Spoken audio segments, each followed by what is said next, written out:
지금부터 11월 11일 수요예배 하나님께 드리겠습니다. 다 함께 사도신경으로 신앙 고백드립니다. 나는 전능하신 아버지 하나님 천지의 창조주를 믿습니다. 나는 그의 유일하신 아들 우리 주 예수 그리스도를 믿습니다. 그는 성령으로 잉태되어 동정녀 마리아에게서 나시고 본디오 빌라도에게 고난을 받아 십자가에 못 박혀 죽으시고 장사된 지 사흘 만에 죽은 자 가운데서 다시 살아나셨으며 하늘에 오르시어 전능하신 아버지 하나님 우편에 앉아 계시다가 거기로부터 살아있는 자와 죽은 자를 심판하러 오십니다. 나는 성령을 믿으며 거룩한 공교회와 성도의 교제와 죄를 용서받는 것과 몸의 부활과 영생을 믿습니다. 아멘. 찬송 191장 찬양합니다.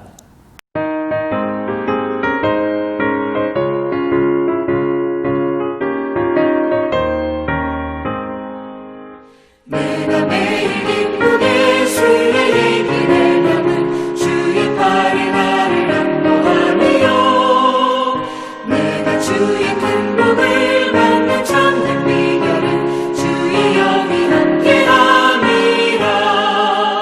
성령이 계시네 할렐루야 함께하시네. 좁은 길을 걸으며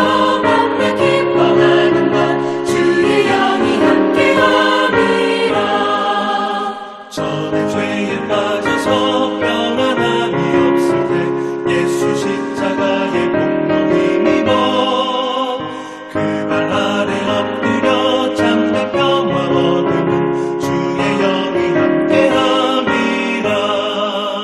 성령이 계시네 할렐루야 함께하시네. 좁은 길을 걸으며 기뻐하는 것 주의 영이 함께함이라.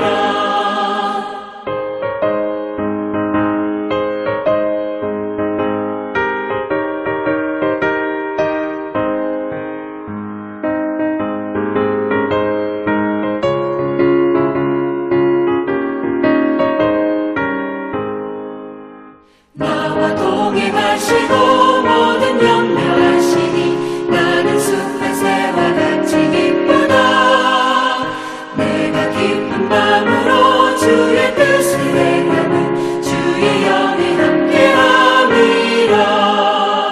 성령이 계시네 할렐루야 함께하시네. 좁은 길을 걸으며 맘에 기뻐하는 것 주의 영이 함께함이라. 세상 모든 욕망과 나의 모든 정욕은 십자가의 힘이 못을 받았네. 어두운 밤이 지나고 무거운 짐 벗으니 주의 영이 함께함이라. 성령이 계시네 할렐루야 함께하시네.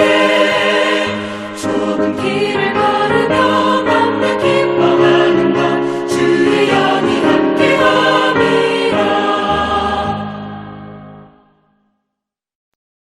하나님의 말씀은 신약성경 요한복음 15장 26절 한 절입니다.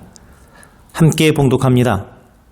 내가 아버지께로부터 너희에게 보낼 보혜사 곧 아버지께로부터 나오시는 진리의 성령이 오실 때 그가 나를 증언하실 것이요. 아멘.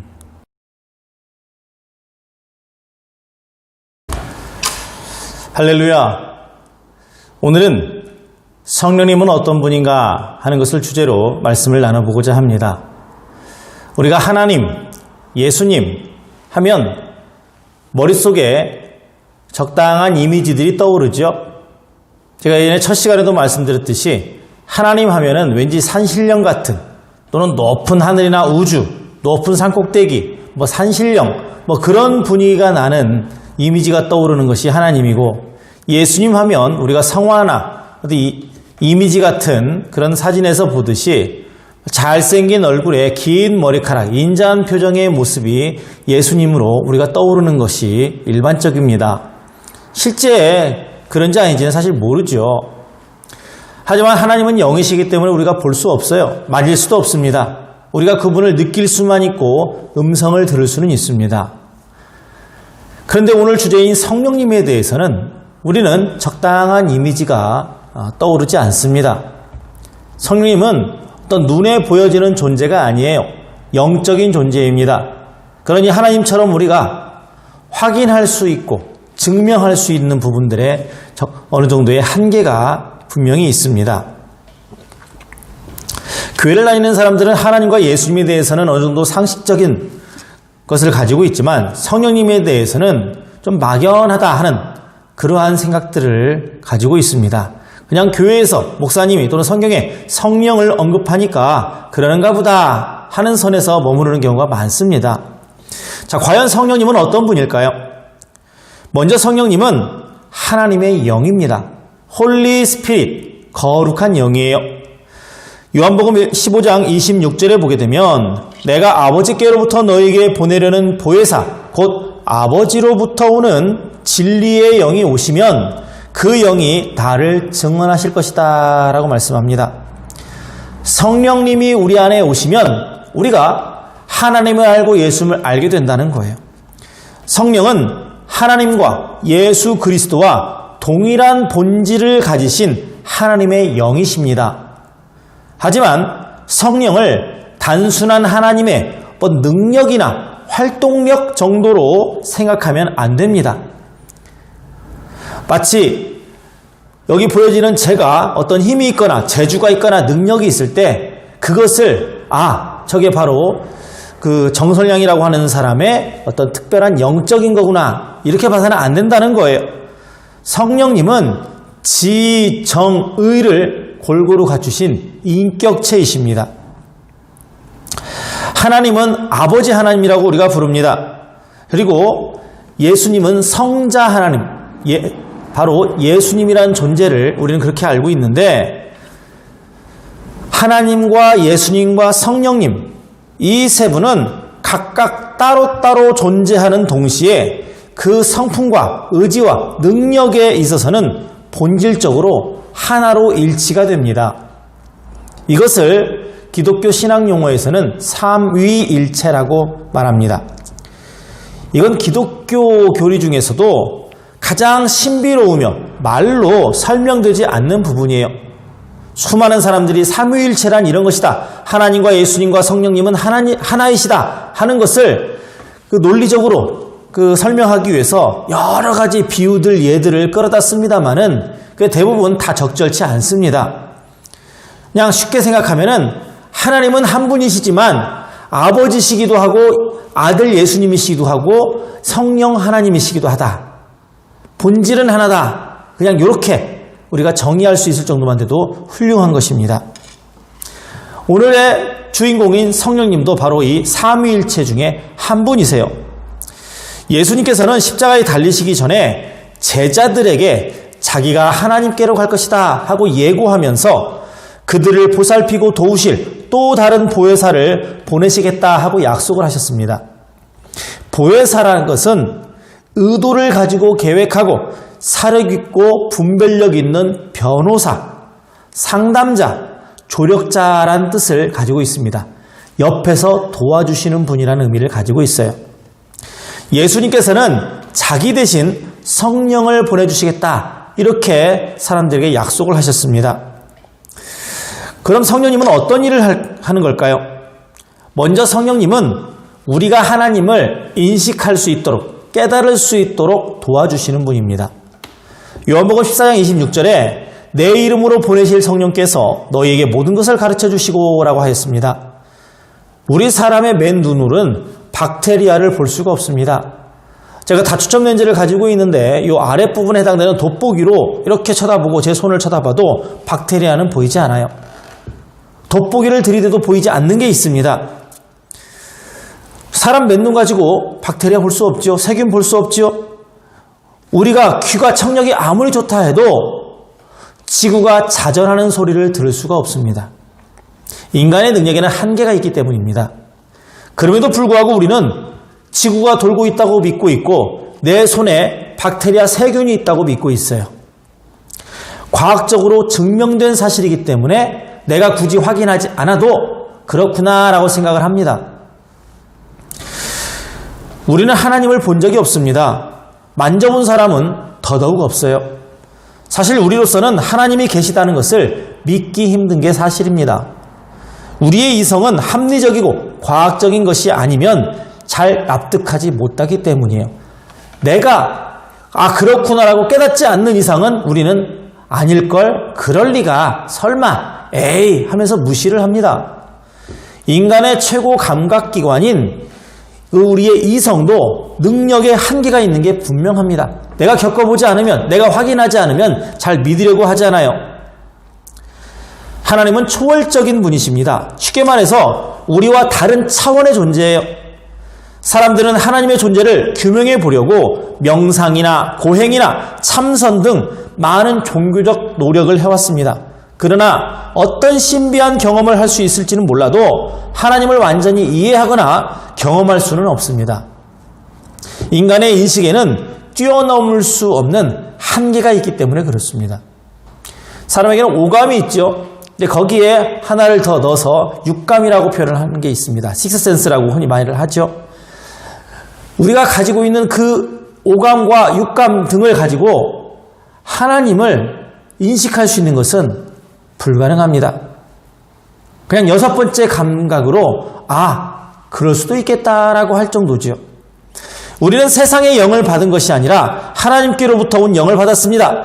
그것은 우리로 하여금 하나님께서 우리에게 주신 은혜의 선물들을 깨달아 알게 하시려는 것입니다. 고린도서 2장 12절의 말씀입니다. 하나님께서 주신 영을 받았기 때문에 우리가 이게 하나님께서 내게 주신 거구나. 하나님께서 내게 기도에 응답해 주셨구나. 하나님이 지금 나를 도와주셨구나. 이렇게 안다는 거예요. 우리가 하나님을 인식할 수 있는 방법은 없습니다. 그럼 우리가 어떻게 하나님의 존재를 믿을 수 있을까요? 보지도 못한 영적인 세계를 어떻게 믿을 수 있겠습니까? 하나님께서 나타내 보여주셔야만 됩니다. 자, 봐라, 이게 나다. 너희가 그렇게 아버지 부르는 하나님이 바로 나다. 이렇게 보여주셔야만 돼요. 우리가 하나님을 인식하고 예수님의 부활을 납득하고 성경에 나오는 많은 기적들을 믿을 수 있도록 도와주시는 분이 성령님이세요. 눈으로 보지 않아도 있다고 믿을 수가 있는 겁니다. 내가 직접 만지지 않아도 그분이 존재한다고.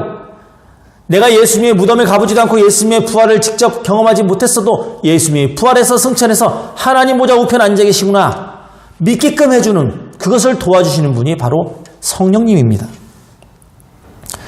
그래서 성령님은 우리와 함께 계십니다.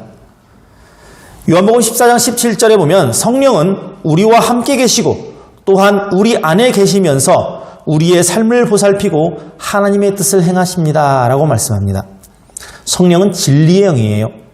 그분은 우리 안에 계시면서 하나님의 성품과 능력이 어떠한지를 깨닫게 하시고 그분의 의로움과 선하심을 닮아가도록 우리를 가르쳐 주십니다.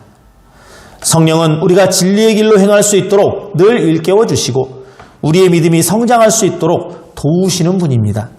마치 나의 개인 가정교사처럼 모든 것을 챙겨주시고 모르면 알려주시고 잘못 가면 바로잡아 주시는 그런 분이에요.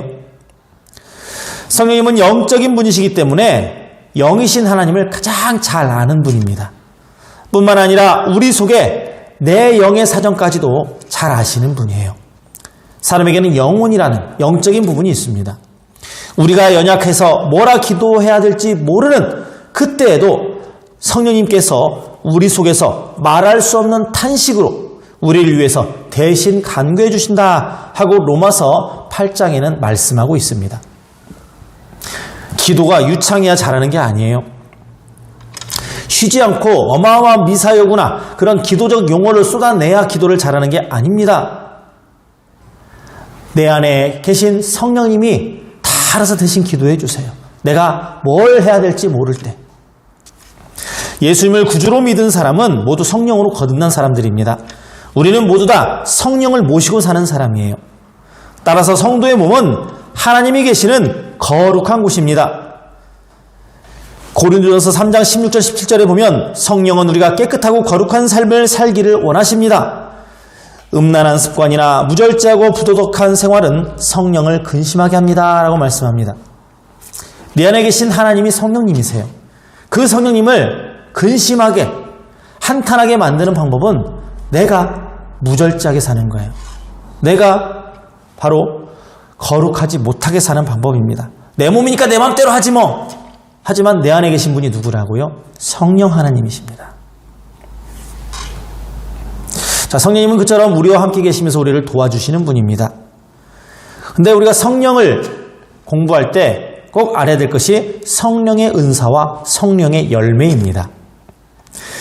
고린도서 12장 11절에 보게 되면은 그분은 자기가 원하는 대로 각 사람에게 은사를 나누어 주십니다 라고 말하고 있어요. 성령은 사람에게 필요한 특별한 영적 선물을 주십니다. 은사라고 표현된 그 성경 구절이 영어 번역본에 보면 기프트로 되어 있습니다. 선물이에요. 성령께서는 성도들에게 지혜와 지식, 믿음, 지도력, 가르치는 능력 등을 주시기도 하고 병 고치는 능력, 예언, 방언, 통역 등의 신비한 능력을 선물로 주시기도 합니다. 다 받으려고 할 필요 없어요. 주셔야 받는 것이 선물 아닙니까? 달라고 뗐으면 그건 선물이 아니고 거래가 됩니다. 이처럼 성령님께서 주시는 특별하고 신비로운 그런 능력이 성령의 은사라고 그렇게 말씀합니다. 이러한 성령의 은사들은 머리로만 믿는 신앙이 아닌 체험적인 신앙을 소유하는 데 도움을 줍니다. 은사를 주시는 목적은 단 하나입니다. 교회 공동체의 유익을 위해서. 교회를 교회답게 만드는 데 필요하니까 어떤 사람에게는 예언, 어떤 사람에게는 방언, 어떤 사람에게는 병고침, 어떤 사람에게는 말씀, 어떤 사람에게는 그 가르치는 능력, 그 능력들을 교회를 위해서 적절한 곳에 사용되도록 하나님께서 알아서 나눠주시는 거예요. 저 사람은 저거 있는데 왜 나는 그거 안 주시지? 불평할 일이 아니라는 겁니다. 갖고 싶으면 하나님한테 기도하세요. 그래서 주시면 받는 거고 안 주시면 이미 받은 은사 갖고 열심히 교회 봉사하면 되는 것입니다. 성령의 은사들은 누가 다 받는 게 아니에요. 받는 사람도 있고 받지 못하는 사람도 있습니다. 믿음이 깊고 성숙한 사람이라도 성령의 은사를 받지 않을 수 있습니다.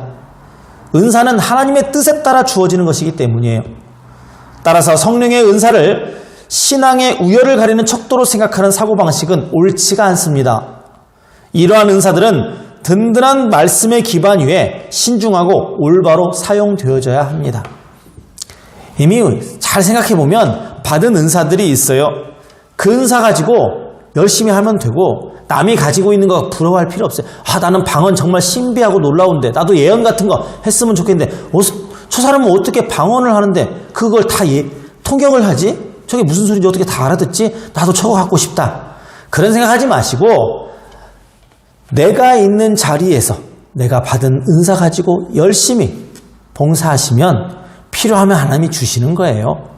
걱정할 필요도 없고 시샘할 필요도 없습니다. 자랑할 필요도 없습니다. 또 이러한 성령의 은사나 성령의 열매 같은 것들은 우리 삶의 인격에 변화를 주십니다. 로마서서 8장 13절에 보게 되면 여러분이 육신을 따라 살면 죽을 것입니다. 그러나 여러분이 성령으로 몸의 행실을 죽이면 살 것입니다 라고 말씀합니다. 성령께서는 우리 삶에서 열매를 맺어가세요. 성령의 열매는 사랑과 기쁨과 평화와 인내와 친절과 선함과 신실함과 온유와 절제입니다. 갈라디아서 5장 이하에 있는 말씀인데 이것들은 모두 인격과 연관된 것입니다. 우리가 성령의 인도하심을 따를 때 우리 인격은 더 고상하고 아름다운 인격으로 변화되어서 하나님의 성품을 닮은 자로 성장을 합니다. 교회의 공동체를 위해서 교회를 교회답게 만들어가는 데 필요한 게 은사라면 성령의 열매는 내가 하나님의 사람이라는 것을 증명하도록 나를 만들어가는 겁니다. 하나님을 섬기는 사람은 그 섬기는 삶에 열매들이 맺혀져요. 그것들이 바로 하나님의 모습이기도 한 겁니다. 우리는 성령의 열매를 맺기 위해서 힘써야 됩니다. 은사는 달라고 해서 얻는 것이 아니고 하나님이 주신 거기 때문에 기다리면 되는 거예요. 하지만 성령의 열매는 반드시 모든 성도들이 가져야 될 필수 덕목입니다. 그래서 성령은 우리들로 하여금 능력 있는 삶을 살게 해주십니다. 빌립보서 4장 13절에 보면 나에게 능력을 주시는 분 안에서 나는 모든 것을 할 수 있습니다 라고 그랬습니다. 성령이 우리 안에 계시면 우리는 하나님이 주시는 능력으로 담대하고 능력 있는 삶을 살게 됩니다.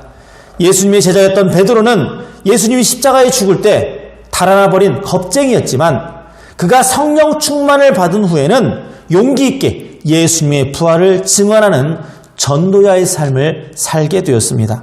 그리고 예수님처럼 십자가에 달려 죽었어요. 내가 감히 어떻게 하나님의 아들 예수님과 똑같은 모습으로 이렇게 죽을 수 있습니까? 해서 베드로는 거꾸로 못 박혀 죽었다 하는 이야기도 전해져 내려옵니다.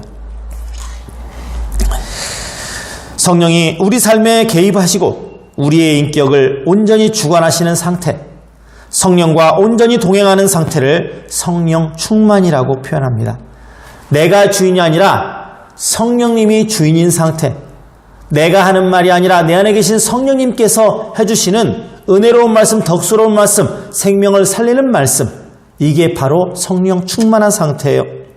그러니 우리는 모두 성령 충만함을 받아야 됩니다. 내 안에 내가 많이 있어야 되는 것이 아니라 내 안에 성령님 한 분 계시면 됩니다. 하나님은 성령 충만을 사모하고 간구하는 사람에게 성령 충만을 부어주십니다. 우리는 성령 충만을 받고 늘 성령 충만함이 지속되도록 노력해야 됩니다. 내 안에 하나님의 음성이 들리지 않으면, 내 안에 양심이 작동되지 않으면, 내 안에 기쁨이 사라져가면 내가 성령을 근심하게 만들었구나. 나의 성령이 충만함이 식었구나. 다시 내 안에 계신 성령님을 기쁘시게 해드리자. 그래서 우리는 거룩한 삶, 열매 맺는 삶으로 방향을 바꿔야 될 것입니다. 오늘 말씀 듣는 우리 모두에게도 성령님의 충만한 은총이 가득하시길 주님의 이름으로 축원합니다. 기도합니다. 하나님 아버지 감사합니다. 우리에게 성령 충만함을 허락하여 주셔서 하나님을 알게 하시고 하나님께서 나와 함께 계심을 깨닫게 하여 주시며 우리들이 기도하고 찬양하고 말씀을 듣고 읽을 때마다 하나님의 음성처럼 들리는 은혜 또한 허락하여 주시옵소서. 주어진 한 주간도 최선을 다하여서 하나님과 동행하며 성령 충만한 삶으로 살아계신 하나님을 증거하게 하여 주시옵소서. 예수님의 이름으로 기도합니다. 아멘. 주님께서 가르쳐주신 기도로 예배를 마칩니다. 하늘에 계신 우리 아버지, 아버지의 이름을 거룩하게 하시며 아버지의 나라가 오게 하시며 아버지의 뜻이 하늘에서와 같이 땅에서도 이루어지게 하소서. 오늘 우리에게 일용할 양식을 주시고 우리가 우리에게 잘못한 사람을 용서하여 준 것 같이 우리 죄를 용서하여 주시고 우리를 시험에 빠지지 않게 하시고 악에서 구하소서. 나라와 권능과 영광이 영원히 아버지의 것입니다. 아멘.